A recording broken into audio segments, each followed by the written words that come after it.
mga kapuso, panoorin niyo po itong balitang ito mula sa Amerika. Inatake ng isang elepante ang kanyang trainer. Sa kuha na ito ng CCTV, makikita na corner ng elepante yung trainer at saka sinugod. Ito na, naku, ayun, ipito. Ito pa ulit, mga kapuso. Tumakbo yung trainer, mga kapuso, pero nadapa. Hindi pa agad siya lumabas ng kulungan at sa halip ay lumapit pa sa elepante. Muli siyang hinabol. Sugatan yung lalaki. Nagtataka yung mga tiga-zoo kung bakit inatake yung lalaki samantalang siya ang nag-alaga sa elepante na yan mula pa sa pagkasilang. Baka raw nagulat yung elepante sa pagpasok ng trainer sa kulungan. Iba naman ito. May umeksena sa isang karera ng mga aso sa bansang Australia. Nasa kalagitnaan noon ng takbuhan ng mga asong greyhound nang biglang may sumulpot na kuneho. Nalito tuloy ang isang aso. Hinabol ang tunay na kuneho, imbis na yung pekeng kuneho na gamit sa karera. Dahil sa pagkalito, kinansila ang karera at ibinalik ang pera sa mga tumaya. Si Mike Enriquez, ang investigador ng bayan.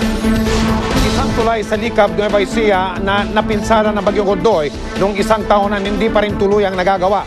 Nalalagay tuloy sa alanganin ng mga buhay ng mga residenteng dumadaan doon. Sa bahaging ito ng Barangay Santa Maria sa Likab, Nueva Ecija, nasaksihan mismo ng investigador ng bayan ang tinutuluyang problema ng mga residente. Idinadaing nila ang pagtawid sa mapanganib na pinagtulian hanging bridge na siyang tanging tulay ng mga taga Purok 7 papunta sa kabilang barangay ng Santa Lucia. May bumibili sa kabila kasi wala naman tindahan dito sa amin. Wala kasi naman kaming daan na iba eh. At dahil nasa kabilang barangay din ang pangunahing eskwelahan sa lugar, maging ang mga estudyante nalalagay sa panganib. Sa ting dumadaan kayo, anong naramdaman nyo?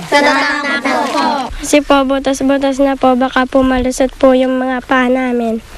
Labis na napinsala raw ang tulay ng Manalasa ang Bagyong Ondoy nung nakaraang taon. Nadaanan po ng malaking puno, tumama yung ugat niya sa kable na nagkasira-sira po yung mga ibang kahoy. Po kinumpunin namin sa pamagitan ng kawayan. Pero sa kabila nito, nananatili pa ring delikado ang pagtawid sa tulay. Isang maling hakbang lang, tiyak na lulusot agad ang paa ng sino man sa kabilang butas. Kitang-kita rin ang sira-sirang mga kahoy na nagbabadya ng bumigay. Ang residenteng si Ronnie Buno, iniinda pa ang sugat na natamo niya matapos lumusot ang kaliwang paa niya sa tulay. Nung tumatawid ako dito, tumagilid yung paa ko sa pumasok. Kaya nasugatan ako. Hindi nag-iisa si Ronnie sa dami ng mga nadisgrasya sa tulay. Nakataon yung tabla pa lang natuntungan ko, marupok na. Bumagsak. Kasama akong bumagsak. Kaya buti yung kilikili ko nasabit sa ibang tabla.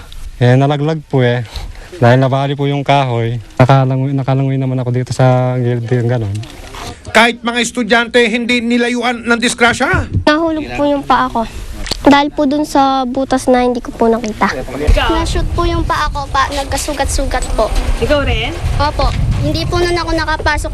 At para matapos na ang kalbaryo ng mga taga Purok 7, agad naming idinulog sa lokal na pamahalaan ang problema. Right after the election, nagpunta na yung engineering natin doon, saka yung MPDC, at pinag-aralan na natin kung anong pwedeng matibay na gamit na pwedeng gamitin doon. Yung ang nagiging na lang natin ngayon problema, konting sa mobilization. Meron kami alternative ngayon, yung puno ng buli na kumbaga sa yung balat niya kasi matibay yun, hindi siya madulas. In 2 weeks time ayos na yan. Pangako yan. Amin ding isinangguni kung posible bang may pasimento ang tulay sa ngayon. Ang Likab is a 4th class municipality at ang aming development fund ay naiyutang na ng previous administration. I don't think we can afford.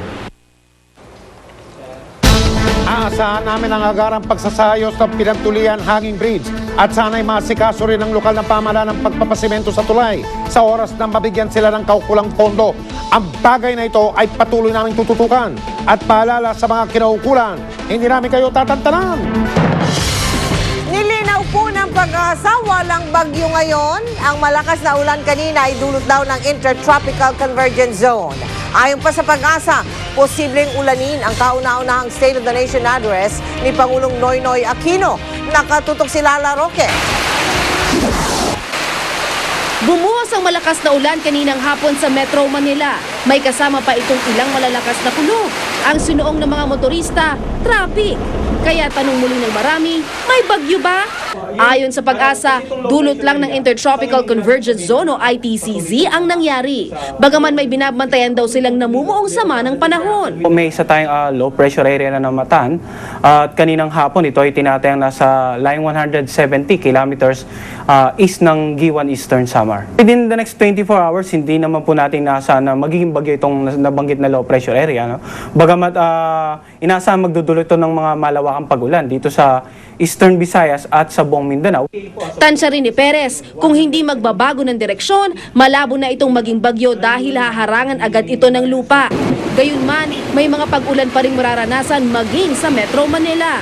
Pati ang kauna-unahang sona ni Pangulong Noynoy Aquino sa Lunes, hindi raw ligtas sa posibleng malakas na buhos ng ulan. Within the next 2 to 3 days, inaasahan po natin na pagpapatuloy tayong maapektuhan itong Intertropical Convergence Zone. Kaya payo pa rin ng Pag-asa, wala mang bagyo, mabuting laging magdala ng panangga sa ulan, lalo na pagdating ng hapon. Lala Roque, nakatutok, 24 oras. Marami ang humanga sa talumpati ni Pangulong Noynoy Aquino sa kanyang inaugurasyon. Pagdating naman sa Lunes sa kanyang kauna-unahang State of the Nation Address o SONA, ano kaya ang inaasahan ng mga ordinaryong Pinoy? Yan ang tinutukan ni Michael Fahatin. Ay nagsasabi para sa pagbabago. Walang kurap, walang mahirap, walang wangwang. Kayo ang boss ko. Kaya't hindi maaaring ang mga salitang ito ang tumatak sa pandinig ng mga Pilipino sa halos isang buwan pa lamang na panunungkulan ni Noynoy Aquino bilang presidente ng Pilipinas. Nagtanong kami sa ilan sa ating mga kabayan. Naniniwala ka ba na ikaw ang boss ni Pinoy? Yes, sabi nga niya, ang taong bayan ang boss ng mahal na presidente natin. Saan naniniwala ka doon? Siyempre. Boss ka eh. Boss? Kung boss boss lang niya. Di ba? Ano daw ang boss niya? Sabi niya lang yun. Bilang boss niya, anong utos mo sa kanya? Kung sasabihin ko sa kanya na itaas ng lahat ng sahod, gagawin niya kaya? Bilang boss? Bilang boss, gagawin niya kaya?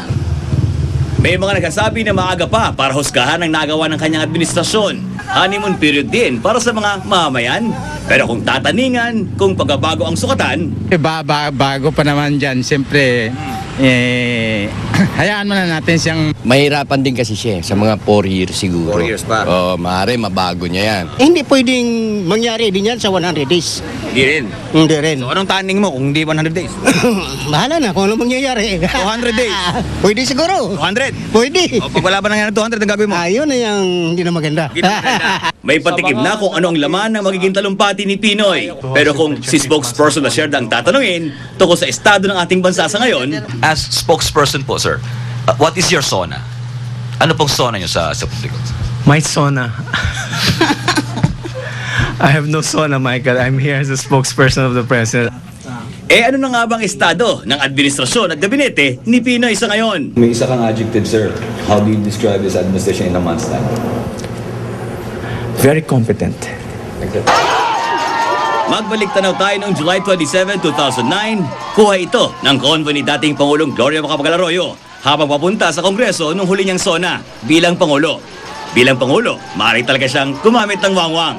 Pero ang mga kumukutitap na sasakyan ito ng mga kongresista, walang wangwang, walang counterflow, walang tong. sa SONA ni Pinoy sa Lunes, kinakailangang gumising ng maagang ating mga politiko para sumabak sa normal na katotohanan ng trapiko.